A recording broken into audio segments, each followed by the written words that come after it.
वर्तमान छत्तीसगढ़ में परम पूज्य गुरु घासीदास जी के अलग अलग फोटो के प्रकाशन क्रिया विक्रय का प्रचलन बढ़ता जा रहा है। हालांकि संविधान हमें अभिव्यक्ति की स्वतंत्रता और धर्मनिरपेक्षता का अधिकार प्रदान करता है, जिसके अंतर्गत हम सभी स्वीकृति अथवा अस्वीकृति के लिए स्वतंत्र हैं। मैंने इस फोटो में गुरु घासीदास जी के 7 तागी जनेऊ सहित 7 तागी राही दोनों फोटो का चित्र अपलोड किया है, ताकि आप समझ सकें। कुछ लोग जनेऊ को हिंदू धर्म का प्रतीक अथवा अनुकरण समझकर इसका विरोध करते हुए गुरु घासीदास जी के 7 तागी रहित फोटो का प्रचार प्रसार कर रहे हैं।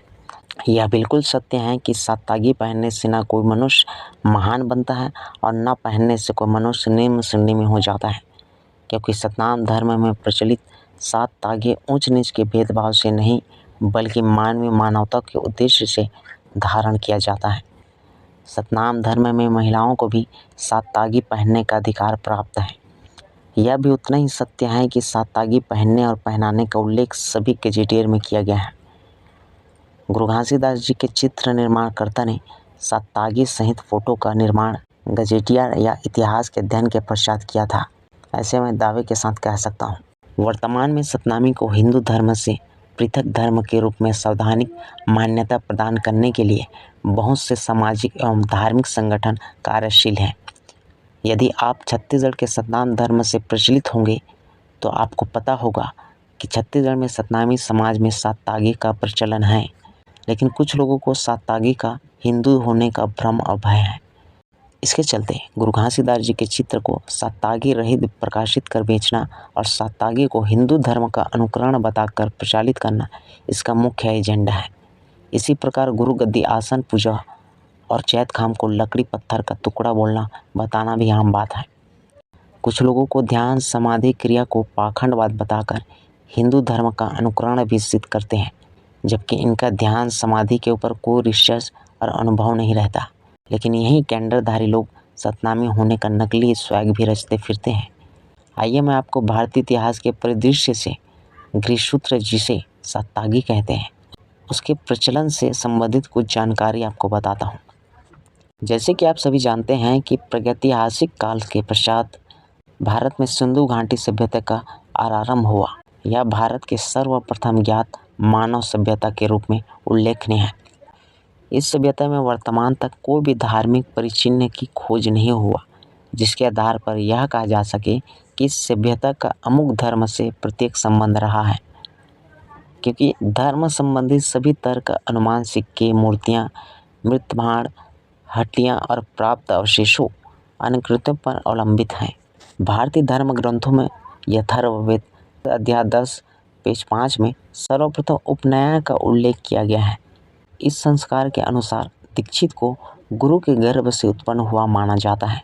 इस प्रकार जनेऊ धारण करने के पश्चात सूत्रधारी को ब्रह्मचारी कहा जाता था।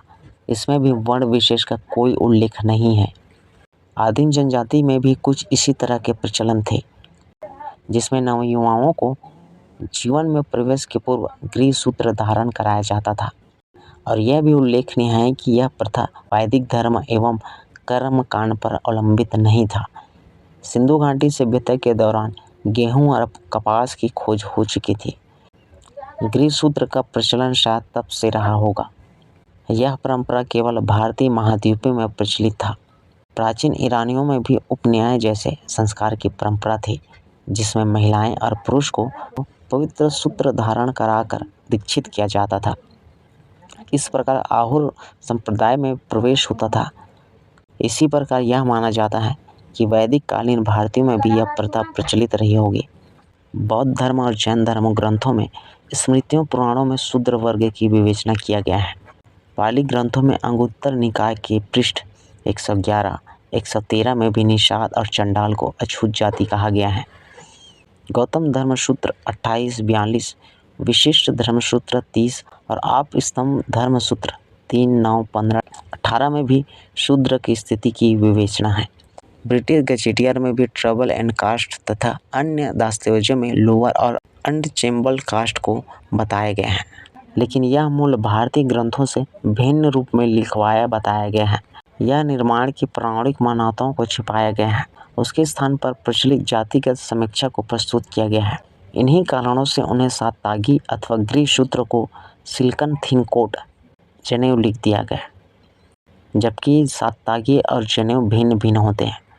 पुराणों के अनुसार जनेऊ, जिसे हिंदू धर्म में दीक्षा सूत्र, यज्ञ सूत्र, उपनयन कहा जाता है, ब्राह्मणों में जन्म से 8वें वर्ष, क्षत्रिय वर्ष में 11वें वर्ष, वैश्य में 12वें वर्ष में उपनयन संस्कार उचित कहा गया है। इसी प्रकार इनके लिए मूंज प्रत्यांश और उनके मेखला में निर्धारित है, जबकि सतनामी संप्रदाय में प्रचलित सात तागी कपास के कुंवारी धागे से 7 ताग द्वारा नियंत्रित और 9 गांठ से संगठित किया जाता है। यह सात तागी ब्राह्मणों का अनुकरण नहीं है, बल्कि मानवीय समानता का घोतक है। परम पूज्य गुरु घासीदास बाबा जी के निर्देशन में राजा गुरु बालक दास जी ने सतनाम धर्म स्वीकार करने के पश्चात सतनामी के सिद्धांतों पर चलने के लिए प्रतिबद्ध लोगों को सात तागी पहनाया था। इसका आशय केवल इतना है कि सात तागी किसी धर्म संप्रदाय का अनुकरण नहीं है, बल्कि सतनामी के भारतीयता और ऐतिहासिक प्राचीनता का घोतक है। जैसे कि साड़ी और धोती कुर्ता पहनना हिंदू होना नहीं, यह भारतीय संस्कृति है जो सभ्यता से सर्वथा भिन्न है और रहेगा। आप सभी से गुजारिश है कि आप गुरु घासीदास जी के सात तागी रहित फ़ोटो का एडिटिंग ना करें और ना ही ऐसे फ़ोटो और फोटोबाजी का खरीदी बिक्री का समर्थन करें।